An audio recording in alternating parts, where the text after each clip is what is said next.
As we consider the events, the experiences of just recent history, there's a question I'd like for you to think about. Are you broke or are you broken? There is a difference, and I'd like to explain that. But before we get to determining the difference between being broke and being broken, we certainly have enough evidence to support being broke. Think about we're in a worldly crisis due to the COVID pandemic. Now we have monkeypox, and that is spreading. We have a national crisis with our government. Many people continue to report and ask for prayers even regarding family crises, family members who make bad choices, lack of unity and cohesiveness in our families. We deal with our own personal crises, the everyday stress and struggles and strains of life. We recognize there are major traumas, but I also know in pastoral counseling that many people are dealing with micro traumas. So many little things, subtle things, stuff that's not always obvious, not always apparent, things that may not necessarily be at the surface of how people think and see life. Over the years, our emphasis has always been get in the church and go to heaven. And I need us to always remember the church is important and heaven is our destiny. But I also want us to know that there is a value in having a relationship with Jesus. Because I fear there are too many people who are in the church that aren't necessarily in a relationship with Jesus. And I also fear that there are individuals who are focused on getting to heaven, that they're not seeing that one of the results of that relationship with Jesus is to be fixed, to be whole, to be complete, to be better than you were before that relationship. Now let's get to understanding this concept of being broke or being broken. Again, there is a subtle but sure difference. When I speak of a person being broke, I'm thinking in terms of an event or an experience that resulted in a negative outcome. An event or an experience that resulted in a negative outcome will break you. For example, a failed relationship will break you. Abuse in any form, sexual abuse, physical abuse, emotional abuse will break you. Financial setbacks will break you, not only mentally and emotionally, but will break you financially. Our health crises, those things break us. Maybe it's a goal that you've tried to reach and you didn't get there. The disappointment will break you. So we experience things, we encounter things that break us. But when we speak of being broken, a broken person is a person who has a defeated state of mind. A broken person is a person who has come to a sense of despair, if not complete despair.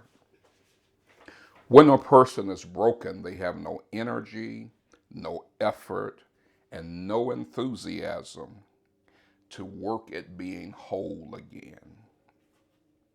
So again, the question is, have you been broken or are you simply broke? All of us can say that we've had life to break us in some way, but we don't want to get to a point where we're just completely broken. Let me ask you to think of some things, and I want to give you some scriptures, and I want you to read these scriptures and understand them in their context and make application to your life.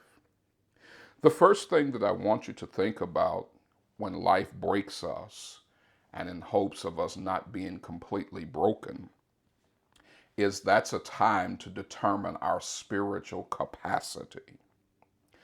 I want you to listen to this phrase that you're familiar with and look at it 4 times in the scripture. That phrase, "O ye of little faith." Little represents capacity.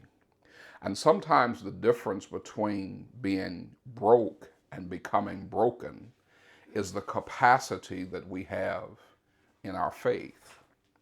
In Matthew chapter 6 and verse 30, in Matthew chapter 8 and verse 26, in Matthew 16 verse 8, and in Luke chapter 12 and verse 28. All 4 of those scriptures reference this phrase, "O ye of little faith." Let me give those to you again, because again, I want you to read them and I want you to understand them. Matthew 6, verse 30, Matthew 8, verse 26, Matthew 16, verse 8, and Luke 12, verse 28. Our spiritual capacity determines whether or not we have been knocked down or we're getting up. It's one thing to fall, it's another to stay down. So in order to not be broken, you have to expand your spiritual capacity to have faith that you can get up and get beyond what has otherwise been a break, a tear, an upset, a downfall in your life. Second, you have to think about your psyche. What are the thoughts you focus on? You tend to move in the direction of how you think. Give attention to the things you allow into your mind. Don't just receive anything. Think about your attitude and determine how you're going to process those times in which you discover that life has delivered to you a disappointment. Do you see it as a problem, or do you see it as an opportunity? Third, I want you to consider your social circle.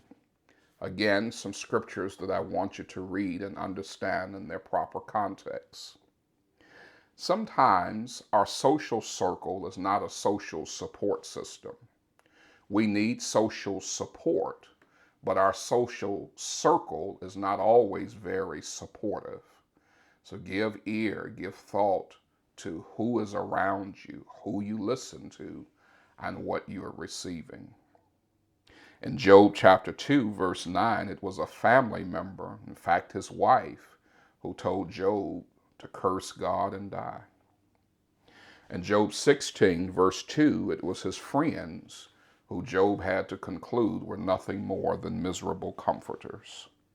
So determine, do you have a social support group or do you have a social circle? It's good to have social support, but not all social circle people are true supporters.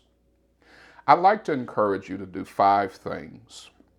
Number 1, pray about whatever it is you're dealing with. Number 2, process it. Deal with it. Avoiding it does not make it go away. Number 3, plan to be successful. Plan to get up. Plan to be victorious. Number 4, proceed with the grace of God, knowing that God's got your back. And number 5, you're going to have to pray some more, because the devil wants to do everything to keep you down. But I need you to remember, you were born again to win. You were not born again to lose. This has been another installment of A Few Minutes with the Minister.